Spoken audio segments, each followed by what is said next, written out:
Picture a well-balanced pentagon-shaped table with 5 legs.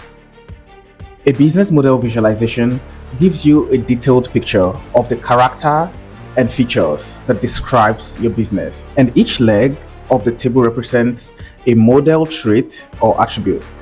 The health and stability of your business model describes how robust and stable the legs that carries your business model are. The table is the business itself, and the legs are the key traits and features that gives your business its character. Don't get confused, just hang in there as we explore this.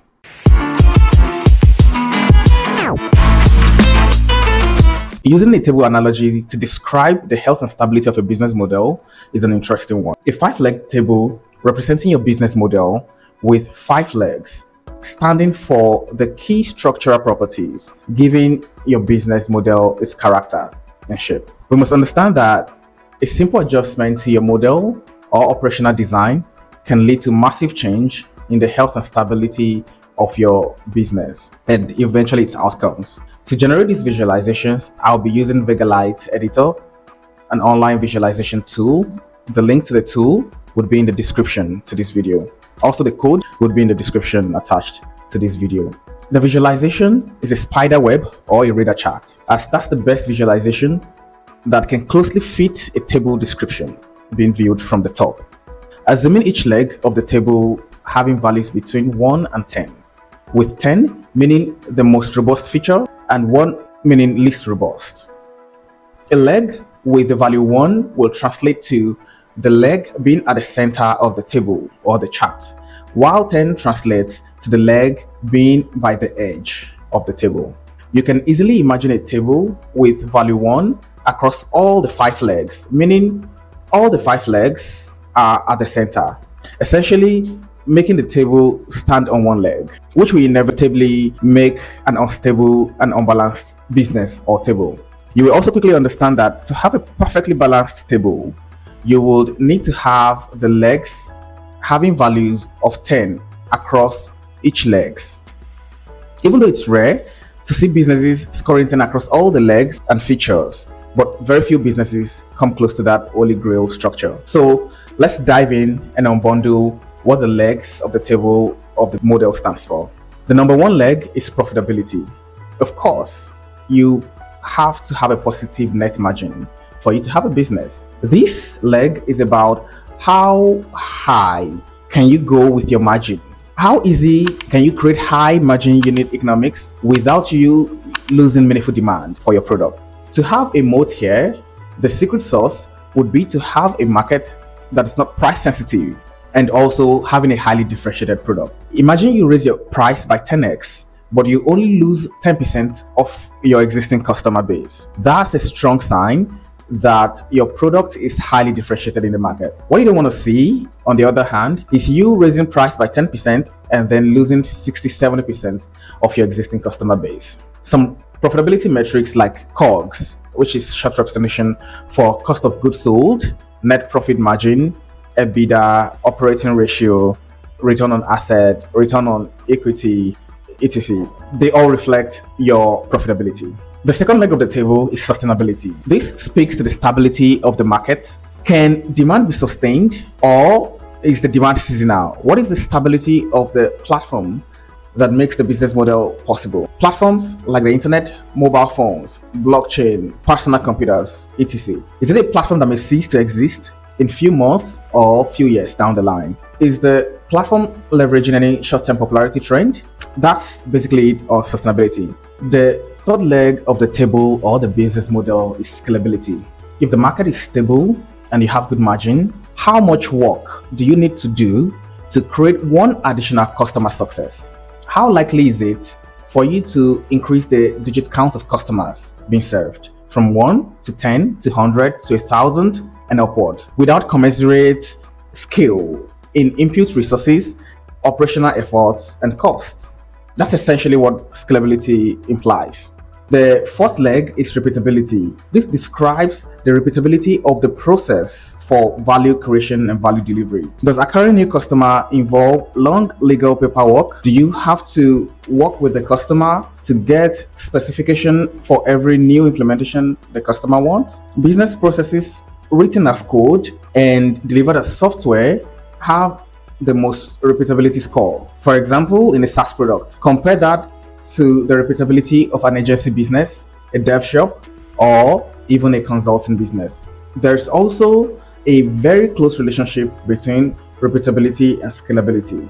The leg number 5, which is the last leg, is liquidity. This is very important because it is possible for a business to be profitable, positive unit economics, high margin, but illiquid due to loads of receivable invoices. Illiquid businesses are always at a risk of bankruptcy as they are at the mercy of the customers who is paying those receivables. Nothing drives home this point like the concept of cash conversion cycle. We won't be going into the details of cash conversion cycle in this video, but you should design for a negative cash conversion cycle in your business if possible. Amazon, for example, has negative cash conversion cycle, and this is what it means. It collects money for purchases immediately, but settles the merchant after 30 days of holding the money. This essentially implies that Amazon merchants are lending to Amazon interest-free for 30 days. Other metrics that references liquidity of a business can include average days delinquent,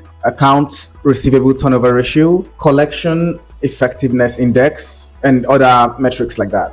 With all that said, let's look at the table structure for some of the popular businesses out there. Let's take a look at Microsoft. For Microsoft, profitability is a 10 because Microsoft has insane operating margin of about 42%. Cost does not scale as they sell more Windows or as they sell more Office 365 licenses. Essentially, this creates unlimited upsides with capped costs. Also, on sustainability, I think Microsoft is still a 10. And that's because personal computers, internet, and all the platforms they leverage are not going anywhere. They are here to stay. On scalability, I would still give Microsoft a 10. And that's because the scale of the cloud allows them to reach billions of users without any increase in effort costs and all the other inputs. On repeatability, I think it's still a 10. And that's because you just need to accept the license agreement and you're good to go. No complicated onboarding process and all that. Also on the last leg, which is liquidity, I think Microsoft is still a 10 there. Microsoft is essentially the king of cash. Microsoft is the classic holy grail that everyone hopes to become. Little wonder they are the most valuable business in the world today. Next, let's take a look at Amazon. On profitability, Amazon is a 3 or even a 2. And that's because Amazon has small margin. So they need volume and scale to compensate for that. Cost of delivery may also scale as they sell more as well. So Amazon profitability, let's say 3.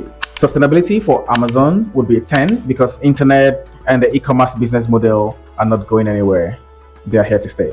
On scalability, we'll give Amazon an 8. And that's because the scale of the internet allows them to reach billions of shoppers easily, but their delivery arm may not be able to scale infinitely since it still requires some human elements, all age companies and all of that in the middle. So for that, 8/10. Next, on repeatability will be 10. Just log on to Amazon.com and click add to cart and you're good to go. Also on liquidity, Amazon is flushed with cash. So for that, Amazon would be a 10 as well. So for Amazon, it isn't the best looking table, but you could see that it's very stable.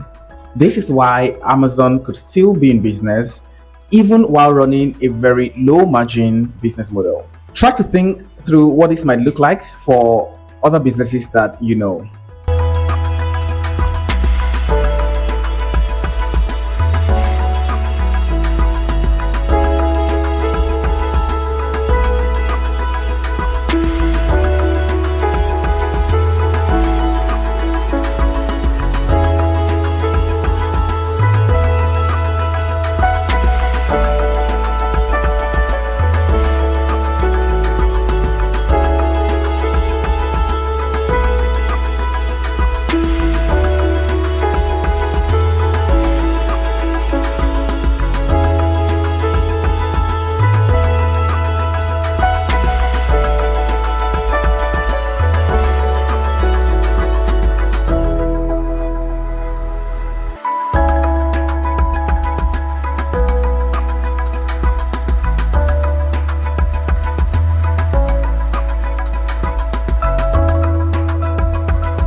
Anyway, thanks for sticking through this one. I appreciate that you've watched this video up until this point. Thanks for hanging on. I hope you enjoyed the video and I hope it's worth your time as well. I would love to see your comments and thoughts after you've applied this model for other businesses that you know. Thanks and catch you on the next one. Bye for now.